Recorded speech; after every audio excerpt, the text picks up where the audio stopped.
மாண்புமிகு பேரவை தலைவர் அவர்களே, மாண்புமிகு முதலமைச்சர் விஜய் அவர்கள் தலைமையிலான அரசின் மீது நம்பிக்கை கோரும் தீர்மானத்தின் மீதான விவாதத்தில் பங்கேற்று பேச வாய்ப்பளித்தமைக்காக தங்களுக்கு நன்றி தெரிவித்துக் கொள்கின்றேன். சமூக நீதி, ஜனநாயகம், சமத்துவம் என்பதுதான் பாட்டாளி மக்கள் கட்சியின் கொள்கையாகும்.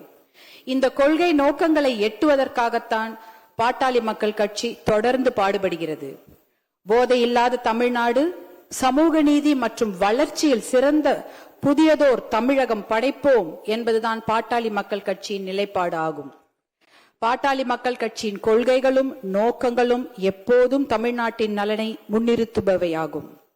தமிழ்நாட்டில் 69% இட ஒதுக்கீட்டை பாதுகாக்க சமூக நீதி கணக்கெடுப்பு எனப்படும் சாதிவாரி சர்வே நடத்த வேண்டும். அதன் அடிப்படையில் அனைத்து சமூகங்களுக்கும் விகிதாச்சார பிரதிநிதித்துவம் அளிக்கப்பட வேண்டும்.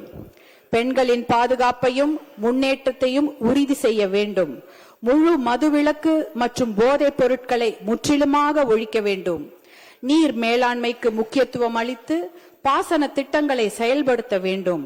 அனைத்து வேளாண் விளை பொருட்களுக்கும் விலை நிர்ணயம் செய்தல், கொள்முதல் செய்யப்படுவதை உறுதி செய்தல், உழவர்களின் வாழ்க்கை தரத்தை உயர்த்துதல், தரமான திறன் சார்ந்த கல்வி இலவசமாக வழங்கப்படுவதை உறுதி செய்தல், இளைஞர்களுக்கு அரசு மற்றும் தனியார் வேலை வாய்ப்புகளை உருவாக்கி வழங்குதல், தனியார் வேலை வாய்ப்புகளில் 80 விழுக்காட்டை தமிழக இளைஞர்களுக்கு வழங்க சட்டம் இயற்றுதல்,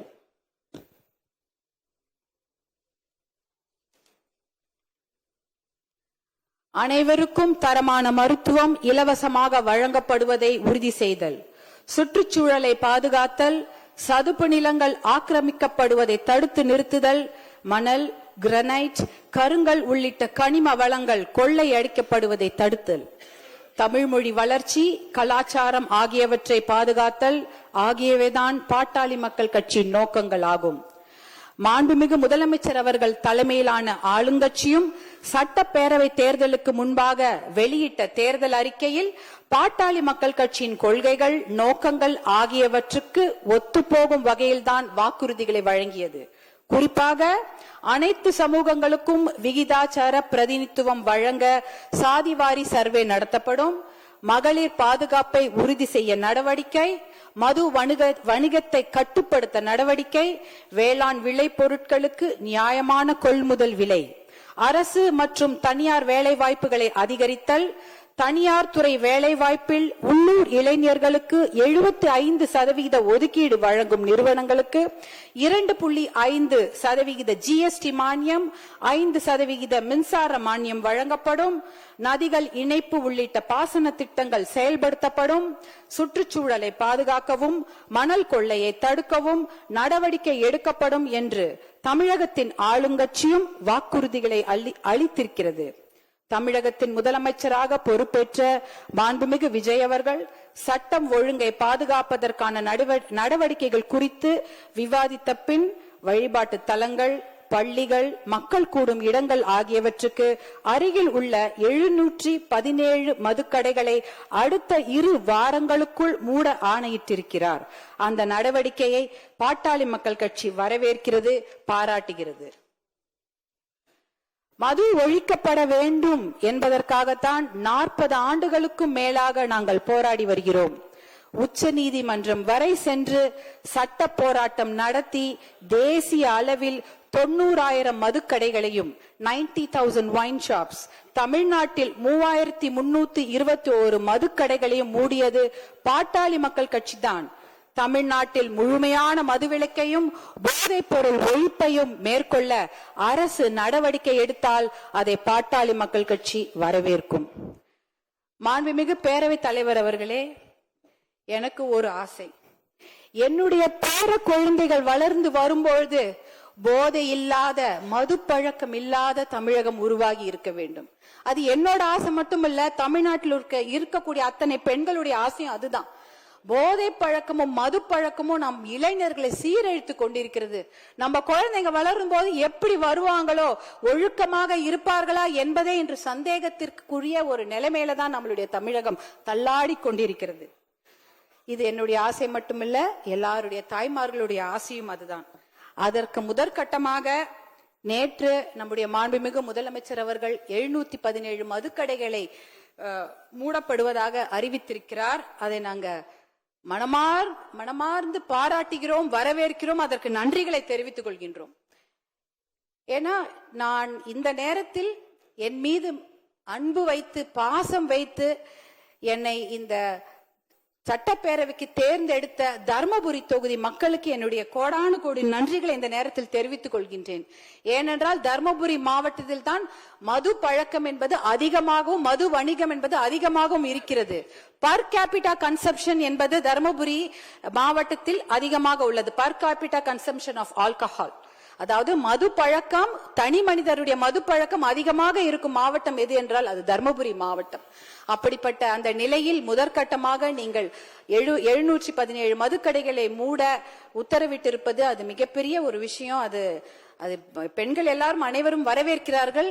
என்னுடைய தர்மபுரி தொகுதியில பேருந்து நிலையத்துக்கு அருகில் ஒரு 3 டாஸ்மாக் கடைகளை நேற்று மூடி இருக்கிறார்கள்.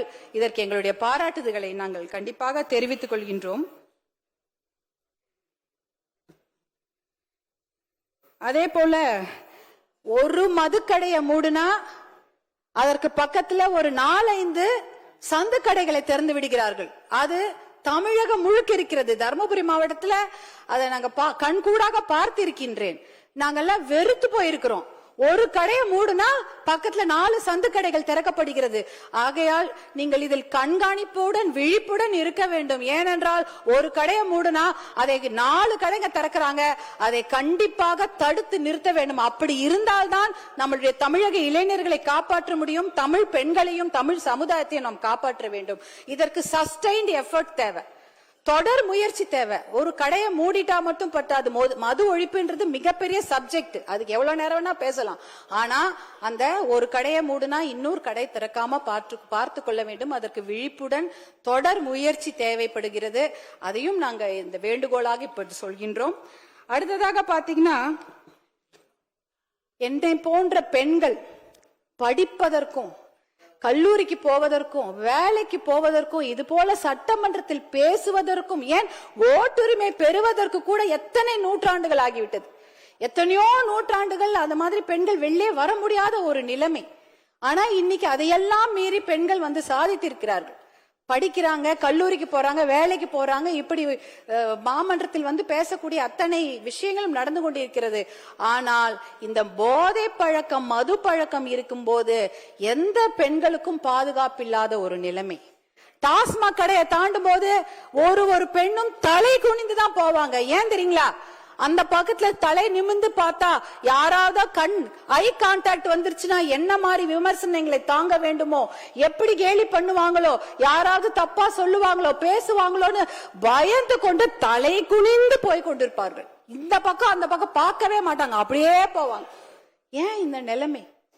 ஒரு வீட்டுல இருந்து வெளியில வரத்துக்கே எங்களுக்கு இவ்வளவு நாள் ஆச்சு. திருப்பி எங்களை கொண்டு போய் வீட்டிலே உட்கார வைக்கிற அந்த நிலைமையை கொண்டு வந்தது இந்த போதை பழக்கம் தான், மது பழக்கம் தான். இந்த கற்காலத்துக்கே எங்களை கூட்டிக் கொண்டு போய்விடுவார்களோ என்ற பயம். ஏனென்றால் இன்றைக்கு பெண்கள் பாதுகாப்பு மிகப்பெரிய கேள்விக்குறியாக இருக்கிறது. வெளியில படிக்கிறதுக்கு அனுப்புறதுக்கு பயம், ஹாஸ்டலுக்கு அனுப்புறதுக்கு பயம், வேலைக்கு வெளியூருக்கு அனுப்புறதுக்கு பயம். வேலைக்கு போன பொண்ணு பத்திரமா பேருந்துல இருந்து வீட்டுக்கு வருவாங்களா, இல்ல தொடர்வண்டி நிலையத்துல ஏதாவது நடக்குமா, பத்திரமா இரவு வீடு வந்து சேருவார்களா, இப்படி எதற்கு எடுத்தாலும் பயம் பயம் பயம்தான். ஏன்னா அந்த அளவுக்கு போதை பழக்கம், மது பழக்கம், அந்த இதனால் பெண்கள் பாதுகாப்பு மிகப்பெரிய அச்சுறுத்தலுக்கு ஆளாகி இருக்கிறது. இதை தடுப்பதற்காக சிங்கப்பெண் என்ற ஒரு தனி பிரிவை முதலமைச்சர் அவர்கள், மாண்புமிகு முதலமைச்சர் அவர்கள் ஏற்படுத்தி இருப்பதற்கு எங்களுடைய மனமார்ந்த நன்றியை தெரிவித்துக் கொள்கின்றோம். அதே சமயம் ஒரு ஆக்கப்பூர்வமான ஒரு சஜஷன் தான், இந்த துறையை தனியாக ஏற்படுத்தி அதற்கு ஒரு டிஜிபி அவர்களை போட்டு நீங்க அவர் கீழே ஒரு பெரிய குழுவை அமைத்தீர்கள் என்றால் அது விமன் சேஃப்டிக்கு மட்டுமல்ல, விமன் எம்பவர்மெண்ட்டுக்கும் ஒரு மிகப்பெரிய ஒரு நடவடிக்கையாக அமையும் என்பதை இந்த நேரத்தில் நான் உங்களுக்கு வேண்டுகோளாக வைக்க விரும்புகின்றேன். பாட்டி வீட்டுக்கு பத்திரமா போயிட்டு வரணும் குழந்தைங்க.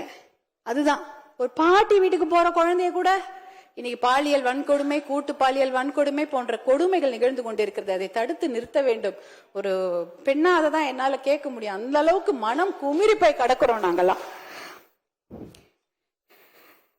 அதே நேரத்தில் சமூக நீதிக்கு பாதிப்பு ஏற்படுத்தும் செயல்களையோ தமிழ்நாட்டு மக்களுக்கு எதிரான நடவடிக்கைகளையோ தமிழக அரசு மேற்கொண்டால் அதை பாட்டாளி மக்கள் கட்சி எதிர்க்கும். அந்த அடிப்படையில் தமிழ்நாட்டின் முன்னேற்றத்தையும் தமிழக மக்களின் நலனையும் கருத்தில் கொண்டு மாண்புமிகு முதலமைச்சர் விஜய் அவர்கள் தலைமையிலான அரசின் மீது நம்பிக்கை கோரும் தீர்மானத்தின் மீதான வாக்கெடுப்பில் பாட்டாளி மக்கள் கட்சி விலகி இருக்க விரும்புகிறது. We are abstaining from voting. மிக்க நன்றி.